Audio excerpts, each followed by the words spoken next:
Spanish football has recently been marred by a series of disturbing racist incidents targeting Vinicius Jr, the young Brazilian winger for Real Madrid. As these incidents came to light, the spotlight turned to the urgent need for systemic changes to address racism within the sport.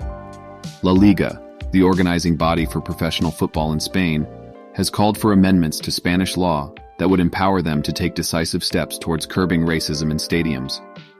The catalyst for this outcry was a hate crime investigation launched after an inflatable effigy, dressed in Vinicius Junior's shirt, was found hanging from a bridge near Real Madrid's training ground.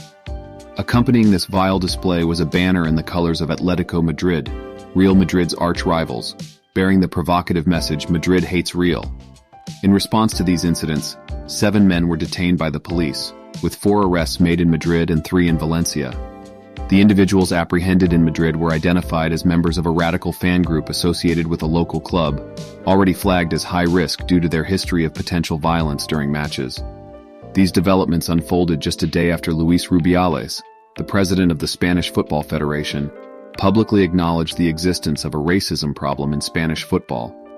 The federation's response followed a race crime complaint lodged by Real Madrid, drawing attention to the urgent need for action. Vinicius Jr. himself spoke out against the racist abuse he faced, condemning the inhumanity of such behavior and calling for sponsors and broadcasters to hold La Liga accountable. The support for Vinicius Jr. extended beyond the football community, with figures such as Brazilian President FIFA, Kylian Mbappe, Rio Ferdinand, and Lewis Hamilton lending their voices to the cause. La Liga, feeling frustrated and impotent in the face of limited legal recourse, listed several incidents involving black players, including 9 concerning Vinicius Jr, which were not pursued due to insufficient evidence.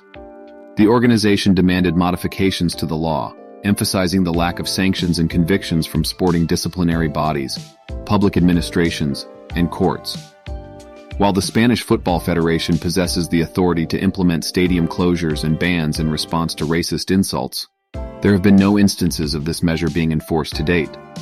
This has led to growing disappointment from Vinicius Jr, who believes that La Liga should exert more pressure on the federation to act decisively. In conclusion, the recent racist incidents targeting Vinicius Jr. have thrust the issue of racism in Spanish football into the spotlight. Calls for changes to Spanish law and heightened accountability from relevant authorities have emerged as crucial steps towards eradicating racism and promoting inclusivity within the sport. The response to these incidents will be a test of the commitment of Spanish football to confront and eliminate racism at all levels.